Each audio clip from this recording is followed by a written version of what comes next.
نن یو بیا نوی فلم سره راغلی ما چې لاغې نوم دی 15 minutes of war. دې کې موږ یو کلی ګورو چې لاغې نوم زبوتي وي او هغه ایسټ افریقا کې یو ملک وي. دې کې موږ د سکول یو بس ګورو کوم کې چې ماشومان په مزه خېجي او دا سکول ټایم وي او دا ماشومان سکول ته روان وي خو دغه ماشومانو ته پته نه وي چې نن به دې سره څه کېږي په دې بس کې. خو دې نه پهله که تاسو زما چینل نوي سبسکرایب کړئ نو دا چینل ضرور سبسکرایب کړئ چې تاسو ته هر نوی ویډیو راځي. د بس ډرایور نوم اسماعیل وي هغه دا بس سټارټ کړي او روان شي خو په دغه سټاپ کې یو سړی دغه بس ته روخیږي او په دې باندې تماچه کېږي او دې ته ووایي چې هغه رنګ یې وکړه چې څنګه زه تا ته ویم کینې زه به تا ولم او مړ به دې کم. دې بس کې موجوده یو ماشوم پلار هغه دا وګوري او هغه دې بس یې رامنډه کړي خو دا بس ونه درېږي. بیا هغه پولیس ته ټلیفون وکړي. په بس کې اسماعیل ډېر زیات ویریږي او د دغه سړي خبره ومني خو هغه ماشومان ډېر زیات یریدلي وي او دا ماشومان دې تماچو سره ډېر ویریږي. هغې نه پس ته نور هم 3 کسان دغه بس ته روخیږي او هغې سره هم په لاس کې تمانچې وي.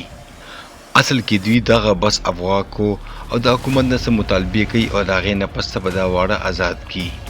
د دغه کسانو مشر برکا نوم وي او هغه اسماعیل ته لاره ښیي چې چېرته به ځي او لږ ساعت پس دوی ریګستان طرف ته ورسیږي. بل خوا ته موږ یو استاد ګورو چې هغه امریکایي وي او دغه سکول کې وړو ته سبق ښیي او خپل کلاس ته راشي او بلیک بورډ صفا کړي او په دغه انتظار کې وي چې دغه واړه به اوس ورسیږي او سبق به سټارټ شي. خو چې لږ ساعت تېر شي دا ډېره پریشانه شي چې اوسه پورې دا واړه ولې ونه رسېدو. هغه نورو کمرو ته هم لاړ شي او استادانو نه تپوس وکړي او هغې ورته ووایي چې دغه واړه اوسه پورې نه دي راغلي. دغه استاده اوس لږه پریشانه شي او د سکول پرنسپل ته لاړ شي خو هغې ته هم هېڅ څه پته نه وي. بل خوا د کې برکه اسماعیل ته وایي چې دا ګاډی تیز وچلوه او د سومالیا بارډر ته ځان ورسوه. دې نه دا ظاهرېږي چې دا خلکه سومالیا ته غیر قانوني طریقې باندې ورداخلېږي. دا خلکه ډېر زیات خطرناک قیدیان وي او که دوی سومالیا ته ورننوتو نو بیا دا حکومت به هېڅ هم بیا به هغه بس کې یو ماشوم راجګ شي او دې سړي نه تپوس وکړي چې موږ به سکول ته کله رسېږو. خو هغه سړی ډېر زیات پریشانه وي او دې ته یو سپیډر ورکړي او هلته یې لړه کړي په کوم باندې چې هغه ماشوم په مخ کې لږ زخم راشي. اوس دوی پوه شو چې زموږ زندګي په خطره کې ده. خو کله چې دا بس بارډر ته نږدې کېدو والا وي هغې پسې شاته فوج ګاډي هم شوي وي ولې چې دې کوم ځای کې روان وي هغه ډېر زیاته خطرناکه ایریا وي او دا فوجیان دې ته وایي چې اوس دلته کې تاسو ودرېږئ. خو دا فوجیان هم دې پسې شوي وي او اوس دوی خپلو کې مقابله چلو کړي او په یو بل باندې ډزې وکړي. بیا څه فوجیان مخکې په چیک پوسټ باندې ګنرتار لړه کړي په هغې باندې چې دا بس وخیږي نو هغې پنچر شي او هغه هلته کې واوړېږي. خو دوی هغه هلته کې بس کې ماشومان کتلې وي او دوی اوس ډزې نشي کولی. بیا برکه اسماعیل راپاڅوي او ورته ووایي چې لاړ شه او هغه فوجیانو ته ووایه که تاسو څه چلاکي وکړه نو زه به هر ګنټې پس یو ماشوم مړ کړم او چې څومره زر کولی شي موږ پرېږدئ چې سومالیا ته لاړ شو. او دغه شانتې اسماعیل هلته کې منډه کړي او هغه فوجیانو ته ټول حل ووایي. هغه هلته دا خبر ځي او فرینچ حکومت ته هغې هلته کې یو ټیم تیاری چې هغه سنیپران وي دی پې اپریشن نشي کولی ولې چې هغه بس کې ماشومانان هم وي. بل سین کې موږ یو سړی ګورو چې د هغې انډریو نوم وي هغې لور اپریشن شوي وي او هغه په هسپتال کې خپلې لور سره ناست وي. خو هغې ته خپل افیس نه کار وشي او ورته ووایي چې ځان راورسوه او دغه ټیم کې ځان شامله کړه. انډریو چې کله خپل دفتر ته راورسېږي نو هغې ته ووایي چې دا ټوټل 4 کسان دي او د دغه خلکو دا ډیمانډ دی چې دوی دلته نه سومالیا ته پرېږدي ولې چې هلته کې د دې خپل ملګري انتظار باندې دي او موږ دا خلک هلته کې نشو پرېغوستی ولې که دوی هلته ورسېدو دوی به یو ځل بیا دغه رنګې کار وکړي او د دې ډیمانډونه به زیات شي.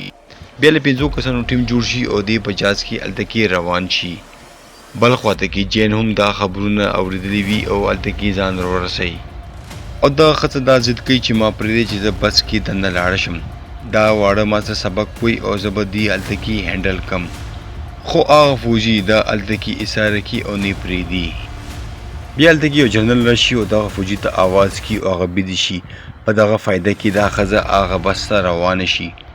برکه چې کله دغه جینۍ وګوري هغه یو ماشوم لاس نه ونیسي او له بس نه بهر راشي او ځینې تپوس کوي چې دلته کې څه شی کوي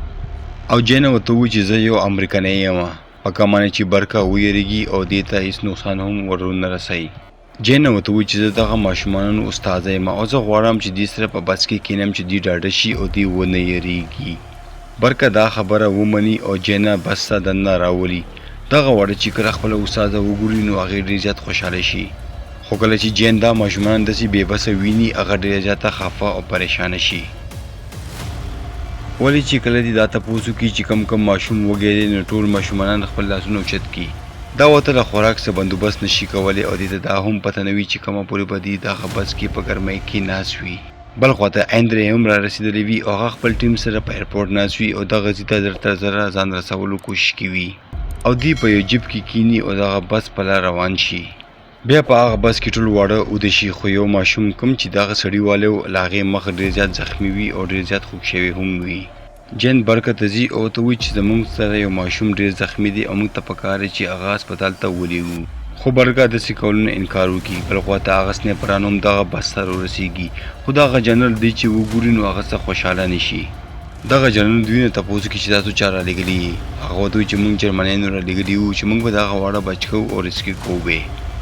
جنرال اندرې ته وایي تاسو دلته نه لاړ شئ خو اندرې داسې کولو نه انکار وکړي او هغې خپل اصلي راولي او هلته کې ایستار شي بیا هغه جنرال اندرې ته وایي چې دغه خلک ډېر زیات خطرناک دي او موږ دغه خلکو سره ډیل هم نشو کولی او موږ به یو دم په دغه خلکو اټیک کوو او په یو ځای به دا ټول خلک دلته کې ختموو خو دغه کار دومره اسان نه دی اندرې دې ته وایي چې موږ سره 40 ګنټې دي او که په دې کې موږ دا کار ونه کړو نو بل خوا ته به هغه بس راشي او دا واړه به موږ نه واړوي او موږ به ناکامه شو او که دا واړې سومالیا ته واړولو نو موږ ته پته نشته چې دې سره به څه کوي بیا په هغه بس کې څه چغې سوري شي او دا خپل ملګرو ته وایي چې دغه پوزیشن کې کښېنئ او په خپله په تیاره کې هغه بس خواته منډه کړي او دا منډه کې هغه بس سره نږدې کښېني بیا جینا برکه ته وایي چې زه تشناب ته ځم او زه یو خواته کښېنم او تشې امتیازې وګومه خو کله چې دا هلته کې اندرېز وګوري دا ویرېږي او د دې خولې نه تیز غږ لاړ شي په کوم معنی چې برکه دې نه تپوس وکړي چې څه وشو دا ورته وایي چې ما یو مار وکتو او هغې نه پسه دا خپل بس ته دننه لاړه شي بیا هغه فوجیان په غلطۍ سره ډېر زیات لیټونه ولګوي کوم معنی چې اندرېس هغوی ته په ښکاره شي اندرې هلته نه رامنډه کړي او ځان خپل ملګرو ته روکاږي کوم معنی چې برکه او له هغې ملګري دا وګوري او هغه ډېر زیات غوسه شي په کوم معنی چې دا سنیپران ډېر زیات غوسه شي او دغه فوجیانو ته تپوس وکړي چې تاسو د برق ولې روشن کو او دوی غواړي چې دوی جنرال سره هلته میلاو شي خو هلته کې یو فوجي دوی داسې کولو انکار وکړي او دوی دواړه په یو بل کې په خپلو کې به جګړه شي خو اندرې هلته کې راشي او دوی دواړه خلاص کړي اندرې دې جنرال ته وایي چې تاسو غلطۍ د وجې به اوس موږ ټول مړه شوي وي او تاسو زر تر زره دغه ورک بند کړئ چې موږ خپل اپریشن جاري وساتو خو دغه جنرال داسې کولو نه انکار کوي اندرې دې ته وایي چې موږ سره 15 سنیپران دي او دغه کسان صرف 4 دي موږ د صحیح وخت په انتظار کې وو او یو جرګې سره به د 4 وړه موږ مړه کوو خو دا جنرال داسې کولو نه انکار وکړي اندرې بېدې نه تپوس کوي که تاسو سره موږ نه زیات ښه پلان وي نو موږ ته ووایه دې جنرال سره هېڅ هم پلان نه وي او هغه غلی شي او هلته نه لاړ شي بل خوا ته کې برکه جینا سره خبرې کوي او ورته وایي چې ته خو امریکانی یې او ته خپل زندګي ولې په خطر کې اچي خو جینا دې ته وایي چې دلته کې راغلی یم او زه غواړم چې دا ټول واړه په سکونو ته لاړ شي او یو ښه تربیت ورته میلاو شي برکه دې ته وایي چې ډېره ښه ښځه او دا ځای تا لپاره ښه نه دی او دغه شانتې دوی دا خبرې ختم کړي بل خوا ته کې اندرس یو ځل بیا هغه جنرال ته ځي او له خپل پلان باره کې هغې ته وایي او دوی غواړي چې دا ټول واړه موږ بچ کړو دغه دهشتګردان ټول مړه کړو لږ ساعت پس هغه جنرال د دې خبره واوري او دغه خلکه په خپلو تمانچو کې ډېر زیات کالتوس اچوي بل خوا ته کې فرانس نه دوی ته رنګ راځي او ورته دا اډر ورکوي چې تاسو اوس هېڅ هم مه کوئ او موږ پیله دغه دهشتګردانو سره خبره کول غواړو او دا ورته وایي چې موږ غواړو چې پیله موږ د دې خبره واورو چې دې څه ډیمانډ دی او که موږ دا ډیمانډ پوره کولی شي نو موږ به دا ډیمانډ پوره کړو په کوم معنی چې اندرې ډېر زیات غوسه شي او ورته وایي چې دا خلک به تاسو سره دوکه وکړي او دا واړه هم مړه کړي اندرې داسې کولو نه انکار وکړي او په بله ورځ خپل ټیم سره هلته نه وځي او دوی یو غر ته وخیږي او هلته کې خپل پوزیشن واخلي او بیا دوی په دوربینو کې ګوري چې دغه دهشتګرد دغه واړو سره په بس کې څه شی کوي او کله هم چې دوی دغه واړو ته نقصان ورکړو نو موږ به یو ځل په دغه 4 کسانو به ډزې وکړو او دوی به مړه کړو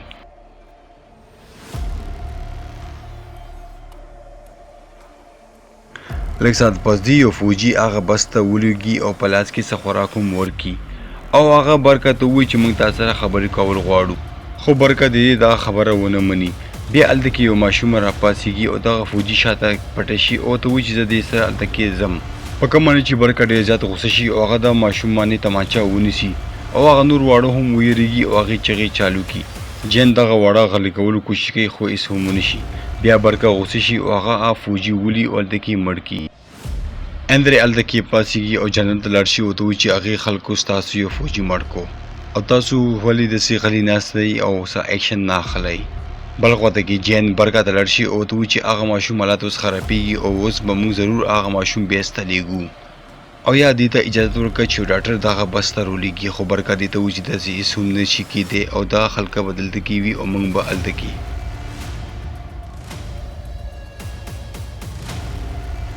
اندرې هغه جنرال ته ووایي چې اوس موږ سره ټایم ډېر زیات کم دی او که کله هم دغه بس سومالیا نه راغلو نو دا خلک به موږ نه لاړ شي او بیا به موږ سره ټایم نه وي. خو هغه جنرال دې ته ووایي چې موږ ته اډر نه یې میلاو چې موږ دا کسان ولو او تا له بهتره ده چې ته هغه ښځې ته لاړ شي کوم نه چې ته واپس راغلی. بل خواته کې جین هم هلته کې هغه ماشوم سره راشي او برکه د دې خبره منلې وي چې دغه ماشوم دې هسپتال ته ولېږي. اندرې جین نه تپوس کوي چې دغه خلکو څه پلان دی خو هغه ورته وایي چې دغه خلک صرف سومالیا بارډر کراس کول غواړي او هغې نه پس پته نشته چې دوی به دغه ماشومانو سره څه شی کوي. اندرې دې جینۍ ته ووایي چې ته ویښه اوسه او موږ هر ټایم په دغه خلکو باندې حمله کولی شو. هغې نه پس دغه جینۍ واپس هغه بس ته لاړه شي. اندرې ټیم یو ځل بیا خپل پوزیشن سمبال کړي او د دې نښه په هغه خلکو په کوپړۍ باندې وي. دې اني ټایم په دې باندې ډز کولی شي خو صرف دې ته له اندرې اجازت پکار دی. خو اندرې دې ته څه جواب نه ورکړی او ورته وایي چې لږ صبر وکړئ او حالاتو په مطابق به حمله کوو. لږ ساعت پس اندرې هلته کې یو بس ګوري کوم کې چې د دې ملګري ناست وي او هغه دې خواته را روان وي. د دې د ملګرو نشانه په هغه کسانو باندې وي او کله چې اندرې دې ته اواز ورکړي نو دې ډز وکړي او په یو اواز باندې دا څلور واړه کسان هلته کې مړه شي. بل خواته کې جین ماشومان په بس کې ګوري چې څوک خو زخمي شوی نه دی او نه څه ژوبل شوی دی او دا خبره ماشومانو ته کوي چې دا خلک مړه شو او اوس به موږ دلته نه لاړ شو. خو فلم خو اوس دلته کې شروع شو. په سومالیا بارډر کې یو کس ته پته ولګي چې دلته کې څه ډزې وشوې او هغه ډزې وکړي او له اندرې کسان هم ولي. بل خواته هغې هم فایرنګ وکړي او د یو بل سره مقابله شروع شي. خو دلته کې موږ ګورو چې هغه خلکه په تعداد کې ډېر زیات وي او د خلک یې مقابله نشي کولی. دلته کې اندرې خپل ملګري دغه بس ته لیږي او غواړي چې دغه ماشومان دغه بس نه راوکاږي.